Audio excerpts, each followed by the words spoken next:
Chapter number 3 अध्ययन संप्रदानीय अध्याय। इस चैप्टर का नाम याद करना बहुत ज़रूरी होता है क्योंकि इस चैप्टर में पूरी सुश्रुत संहिता का इंडेक्स यानी कि ग्रंथ की विषय वस्तु या फिर ग्रंथ की विषय सूची इसमें दी गई है। और सेकंड नंबर पे सूत्र स्थान की निरुक्ति भी इसी चैप्टर में दी हुई है। तो इस चैप्टर का नाम याद करना ज़रूरी है, अध्ययन संप्रदानीय अध्याय। जैसे कि चरक के इंडेक्स का डिस्क्रिप्शन कौन से चैप्टर में है, 30 नंबर सूत्र 30 में है। और वाग्भट अष्टांग हृदय और अष्टांग संग्रह का सूत्र फर्स्ट में है, इंडेक्स पूरा का पूरा। वैसे ही सुश्रुत का 3rd नंबर अध्ययन संप्रदानीय अध्याय इसमें है। फिर नेक्स्ट आते हैं श्लोक नंबर 3 में, प्राग विहितम संविषम अध्याय शतम पंचसु स्थानेषु। जैसे कि पूर्व अध्यायों में कहा जा गया है कि इस संहिता में 120 अध्याय हैं, वे 5 स्थानों में विभक्त हैं। तत्र सूत्र स्थानम अध्याय षट चत्वारि शतम, सूत्र स्थान में 46 चैप्टर आते हैं। 46 मतलब षट चत्वारि शतम। षोडश निदानानि, निदान स्थान में 16, 10 शारीरानि, शारीर स्थान में 10, चत्वारिश चिकित्सानि मतलब 40 चैप्टर आते हैं वो चिकित्सा स्थान में आते हैं। अष्टो कल्पा, कल्प स्थान में 8 चैप्टर आते हैं। तद उत्तरम षट षष्टि, उत्तर स्थान में 66 चैप्टर आते हैं। अब नेक्स्ट आते हैं हर स्थान के पहले चैप्टर का और आखिरी चैप्टर का नाम याद करना ज़रूरी होता है। जैसे सूत्र स्थान के पहले चैप्टर का नाम है वेदोत्पत्ति और आखिरी चैप्टर का नाम होता है अन्नपान विधि। और यहाँ पे फिर नेक्स्ट आते हैं, ये सूत्र स्थान की निरुक्ति आ गई, रेफरेंस है जो कि इम्पोर्टेंट है। सूचनाथ सूत्रनाथ एवं सवनाथ अर्थ संतते षट्वारिश शब्द अध्यायम सूत्र स्थानम प्रचक्षयते, यानी कि सूचन करने से, अर्थों को योग्य स्थान पर रखने से तथा अर्थ समुदाय की कल्पना करने से इन 46 अध्यायों का नाम सूत्र स्थान है। फिर नेक्स्ट आते हैं निदान स्थान। निदान स्थान में 16 चैप्टर आते हैं टोटल। पहला चैप्टर है वात व्याधि और आखिरी चैप्टर है मुख रोग। फिर नेक्स्ट आते हैं शारीर स्थान। शारीर स्थान में पहले चैप्टर का नाम है सर्वभूत चिंता और आखिरी चैप्टर का नाम है गर्भिणी व्याकरण। इसमें आखिरी लाइन देखते हैं, विज्ञान अर्थम शरीरस्य भीषजाम योगिनामपि, यानी कि इसमें शरीर का ज्ञान, भगवान धन्वंतरी भगवान ने वैद्य तथा योगियों को शरीर ज्ञान सम्यक हो जाए तदर्थ कहे हैं, यानी कि शारीर स्थान का ज्ञान किस किस को होना चाहिए, योगी को और भीषजाम को। भीषजाम विज्ञान अर्थम शरीरस्य भीषजाम योगिनाम अपि। फिर नेक्स्ट आते हैं चिकित्सा स्थान। चिकित्सा स्थान इम्पोर्टेंट इसमें आती है कुछ चीज़ें। इसमें 40 चैप्टर आते हैं। पहले चैप्टर का नाम है द्विवर्णीय अध्याय और आखिरी चैप्टर का नाम है धूमनश्य कवल ग्रह। और इसमें चिकित्सा स्थान पंचकर्म का वर्णन आता है। जब पूछा जाता है कि सुश्रुत संहिता में पंचकर्म का वर्णन कौन से अध्याय कौन से कल्प में किया गया है, तो इसमें कौन से उसमें किया गया है, तो चिकित्सा स्थान में किया गया है।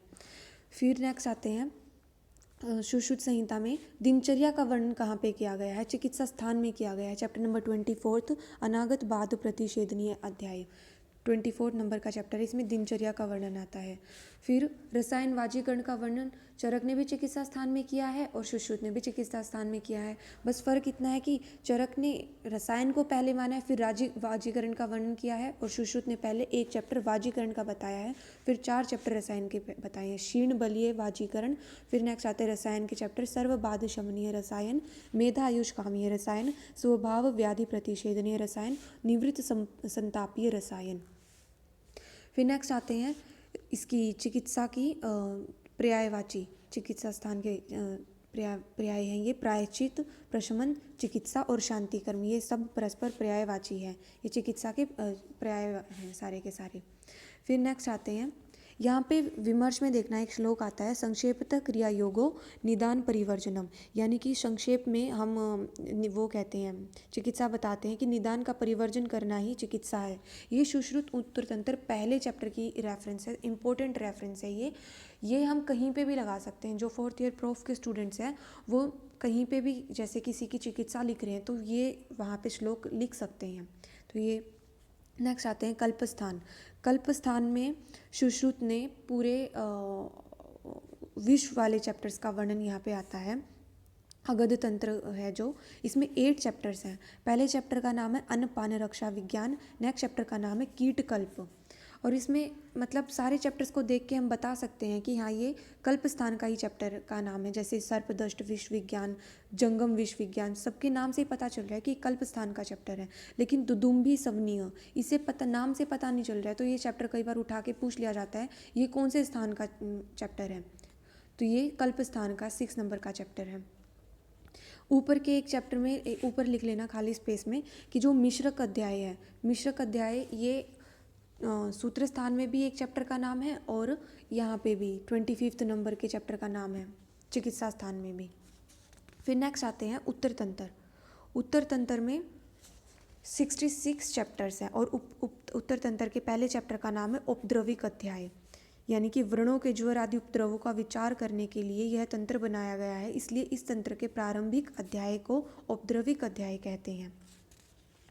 नेक्स्ट आते हैं उत्तर तंत्र में जो 1 to 26 तक के चैप्टर है वो शालक्य तंत्र के हैं, यानी कि जो ENT के चैप्टर्स है वो 1 to 26 हैं, यानी कि जिसमें कि सारे ये वतर्म रोग, श्लेष्म अभिसंध, रक्त अभिसंध, लेख्य प्रतिषेध, उनकी चिकित्सा, वो सारी की सारी शालक्य तंत्र में है। 4th ईयर के स्टूडेंट्स पढ़ते हैं जो। फिर नेक्स्ट आते हैं कौमार भृत्य के चैप्टर्स हैं। कौन से नवग्रह कृति विज्ञानी, स्कंद ग्रह प्रतिषेध। इसमें चैप्टर्स के नाम याद करने ज़रूरी नहीं है, बस ये याद रहना है कि कौन से चैप्टर कितने से लेके कितने तक कौमार भृत्य का वर्णन है। तो पीडिया का वर्णन है 27 से लेके 38 चैप्टर तक पीडिया है। फिर यहाँ के विमर्श में एक श्लोक आता है, हारित संहिता की रेफरेंस है, इंपॉर्टेंट रेफरेंस है, वो पूछी जाती है डायरेक्ट देके कि ये रेफरेंस कौन से आचार्य की है। तो ये हारित की है कि गर्भोपक्रम विज्ञानम सूतिको उपक्रम तथा बालानाम रोग शमनम क्रिया बाल चिकित्सकम, यानी कि जो गर्भ के उपक्रम है, यानी कि गर्भ का जो गर्भ का फॉर्मेशन होता है उसका उपक्रम बनने की क्रिया, और सूति का उपक्रम यानी कि जो बच्चा पैदा होने के बाद के जो उपक्रम है वो, और फिर बालानाम रोग शमनम, और फिर उनके रोग शमन की जो क्रिया है उसको बाल चिकित्सा कहते हैं। ये हारित की रेफरेंस है। फिर नेक्स्ट आते हैं 39 से लेके 59 तक के चैप्टर वो काय के हैं, जैसे जिसमें ज्वर, अतिसार, शोष, गुलमर्त्य रोग, ये सारे के सारे काय के हैं 39 to 59 तक के चैप्टर। फिर नेक्स्ट आते हैं 60, 61 और 62, ये भूत विद्या के चैप्टर है। कौन से अमानुषोपसर्ग प्रतिषेध, अपस्मार प्रतिषेध, उन्माद प्रतिषेध, ये सारे के सारे भूत विद्या के चैप्टर हैं। कौन से 60, 61 और 62। फिर नेक्स्ट आते हैं तंत्र भूषण कहा जाता है इन भूषण भूत या फिर तंत्र भूषण इन नेक्स्ट 4 चैप्टर्स को 63, 64, 65 और 66, जिसमें कि रस भेद विकल्प, स्वस्थवृत्त, तंत्र युक्ति और दोष भेद विकल्प, ये 4 चैप्टर्स आते हैं। यहाँ पे स्वस्थवृत्त, यहाँ पे ऑप्शन में देख के कई बार क्वेश्चन पूछ लिया जाता है कि कौन सा इनमें से भूषण भूत है या फिर तंत्र भूषण का एक चैप्टर है, तो उसमें कई बार सद्वृत्त पहला ऑप्शन दे दिया जाता है, तो हम सद्वृत्त देखते स्वस्थ वृत्त सोच लेते हैं, तो वो स्वस्थ वृत्त है, सद्वृत्त नहीं है। तो सद्वृत्त लिख के यहाँ पे क्रॉस कर लेना कि वो सद्वृत्त नहीं है, स्वस्थ वृत्त है। तो हमने क्या पढ़ा है उत्तर तंत्र में 1 to 26 के जो चैप्टर है वो शालक्य तंत्र के हैं, 27 to 38 वो कौमार भृत्य के हैं, 39 to 59 वो काय के हैं, 60, 61, 62 जिसमें कि अमानुषोपसर्ग प्रतिषेध, अपस्मार प्रतिषेध और उन्माद प्रतिषेध, ये भूत विद्या के आते हैं। और फिर नेक्स्ट आते हैं 4 चैप्टर भूषण भूत कहा जाता है जिसे, या फिर तंत्र भूषण है 63, 64, 65, 66, रस भेद विकल्प, स्वस्थ वृत्त, तंत्र युक्ति और दोष भेद विकल्प, ये भूषण भूत, ये आखिरी के 4 चैप्टर आते हैं। फिर नेक्स्ट आते हैं श्लोक नंबर 46 में शालक्य तंत्र, कौमार तंत्र, काय चिकित्सा और भूत विद्या, ये 4 विषय उत्तर तंत्र में वर्णित है। वाजीकरण और रसायन विधि चिकित्सा स्थान में वर्णित है। कल्प स्थान में विषय तंत्र का वर्णन है और शल्य तंत्र शास्त्र का वर्णन सर्वत्र किया जाता है। मतलब कि अगर ये पूछ लिया जाए कि शल्य तंत्र का वर्णन सुश्रुत ने कहाँ पे किया है, तो वो शल्य का वर्णन सर्वत्र किया गया है। ऐसे नहीं है कि सिर्फ सूत्र में किया गया है या फिर सिर्फ चिकित्सा में किया गया है, वो सर्वत्र किया गया है। नेक्स्ट आते हैं, ये रेफरेंस है उभयज्ञो ही भीषक राजर्व भवती, यानी कि जो उभयज्ञ मतलब जो शास्त्र और कर्म प्रैक्टिकल जिसको दोनों नॉलेज होती है वो राजाओं की चिकित्सा करने में सफल होते हैं, सम्मानित होते हैं। फिर नेक्स्ट आते हैं ये अयोग्य शल्य चिकित्सक की बातें बताई हुई हैं कि जो वैद्य केवल शास्त्र को जानता है किंतु प्रैक्टिकल यानी कि प्रत्यक्ष कर्म में निपुण नहीं होता, वो रोगी चिकित्सार्थ आने पर कर्तव्य अकर्तव्य चिकित्सा रूप कार्य में व्योमोह को प्राप्त होता है और डरपोक आदमी युद्ध में जाकर जैसे घबरा जाते हैं, इसी तरह वैद्य निरंतर उपासना जन्य प्रगल्भता से प्रत्यक्ष कर्म में तो निपुण हो किंतु शास्त्रीय ज्ञान में शून्य हो, उसकी सज्जनों में पूजा नहीं होती है और वह राजा से वध का दंड पाने के योग्य है।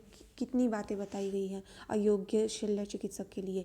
ये दोनों प्रकार के व्यक्ति अर्थात एक शास्त्र में निपुण किंतु क्रिया में अनिपुण और दूसरा क्रिया में निपुण किंतु शास्त्र में अनिपुण, एक एक पंख को धारण करने वाले दो पक्षी की तरह आधे वेद को जानने वाले समय पड़ने पर अपने अपने कार्य में असमर्थ और अयोग्य प्रमाणित होते हैं। जैसे अर्धवेद धरा वेता वेक पक्षाविव द्विजो, यानी कि ये किसके लिए बोला गया है? अयोग्य शल्य चिकित्सक के लिए टर्म यूज़ की गई है।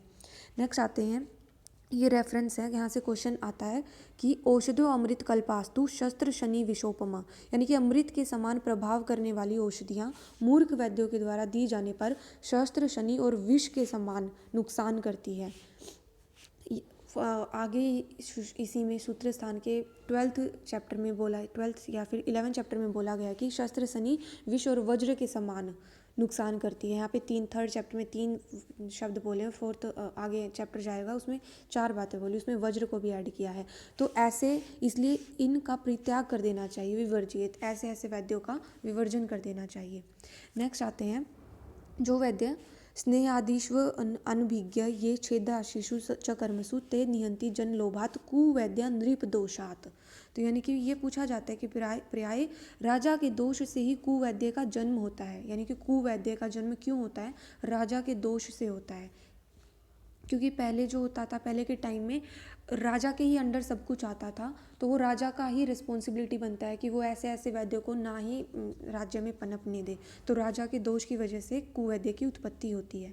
नेक्स्ट आते हैं, जो वैद्य शास्त्र और प्रत्यक्ष ज्ञान को भली भांति जानता है और साथ साथ मतिमान भी हो, वह सुचिकित्सा अर्थ में साधन में समर्थ हो सकते हैं। जैसे दोनों पहियों वाला रथ युद्ध में कार्य करने में समर्थ होता है, यानी आवे कर्म निर्वोढुम द्विचक्रम सयंदनु यथा, ये रेफरेंस आती है इसको याद, यानी कि जैसे 2 पहियों वाला रथ युद्ध में कार्य करने में समर्थ होता है।